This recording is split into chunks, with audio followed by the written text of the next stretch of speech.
خاتمے کو مٹانے کے لیے، میرے الہی کو مٹانے کے لیے سرہند کی سرزمین پر سرکار حضرت شیخ احمد فاروقی مجدد الفسانی کو مبعوث فرمایا۔ آپ کی فرماوے اور اپنے علم سے، اپنی جلالت سے، اپنی طاقت سے، خدا داد صلاحیت کے ذریعے سے وقت کے اس ظالم خوفیات بادشاہ کے بنائے ہوئے دین کو ہمیشہ ہمیشہ کے لیے زمین دوش کر دیا۔ اکبر بادشاہ، اس کا ایک وزیر کا نام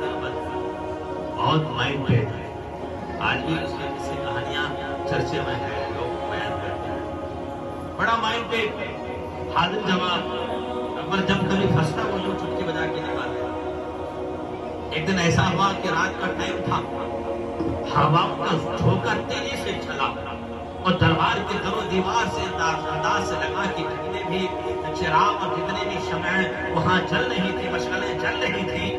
ہوا کی جھونکا کر کتاب برداشت نہ کر سکی، وہ تمام کے تمام چراغ سب کے سب بجھ گئے۔ اب بڑی حویلی، بادشاہ کی حویلی، ہزاروں مکان، ہزاروں دروازے، ہزاروں راستے، یہ جادوئی راستہ، یہ گمنام والا راستہ، یہ ایسا وہ ویسا۔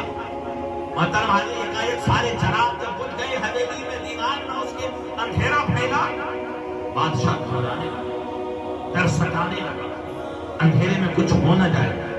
کلیجہ آنے لگا۔ حالانکہ ایک قدم قدم پر وزراء اور خدمہ موجود تھے جو ایک دوسروں سے باتیں کر رہے تھے، ان کی آواز ان کو آ رہی تھی،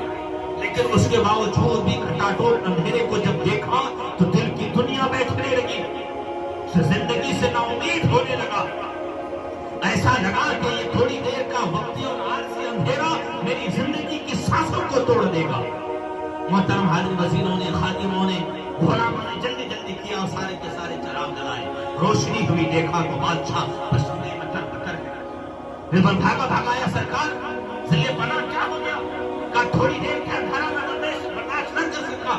اتنی ہی دیر میں ایسا لگا کہ ڈر کے مارے میری جان نکل جائے گی، میری حالت کی نرمو ہو چکی تھی، لیکن ایک سوچ کر اور میں زیادہ پریشان ہوا کہ یہاں تو تھوڑی دیر کا اندھیرا ہے، تمہاری باتوں کی آواز آ رہی تھی، خدمہ کی باتوں کی آواز آ رہی تھی، غلام چرچا کر رہے تھے، آواز آ رہی تھی، لیکن تھوڑی دیر کے اندھیرے نے ایسا لگا کہ زندگی کی سانسوں کا مالا توڑ دے گا۔ میں نے سوچ کر اور زیادہ حیران ہوا کہ وہ جو ہمیشہ کے لیے 2.5 گز زمین پر قبر میں رہنا ہوگا، مٹی ڈال دی جائے گی، سدا کے لیے اندھیرا ہوگا، نہ غلام ہوگا، نہ وزیر ہوگا، نہ کوئی خادم ہوگا، نہ دوست ہوگا، نہ حویلی ہوگی، نہ روشنی ہوگی، نہ اپنا ہوگا، نہ پرایا ہوگا، نہ دوست ہوگا، نہ احباب ہوگا، نہ رشتہ دار ہوں گے، نہ بچے ہوں گے، نہ خدمہ ہوں گے، نہ خدامہ ہوں گے، نہ کنیزہ ہوں گی، نہ لونڈیاں ہوں گی۔ پھر اس اندھیری رات میں ہمارا انجام کیا ہوگا؟ محترم حاضرین، اتنی ہی بات کہنا تھے، وہ پرگل تھا، وہ بربل تھا، وہ اور عقیدے کا تھا، وہ نون مسلم تھا، اسلام کا ماننے والا نہیں تھا، لیکن محبت کرتا تھا۔ محترم حاضرین، وہ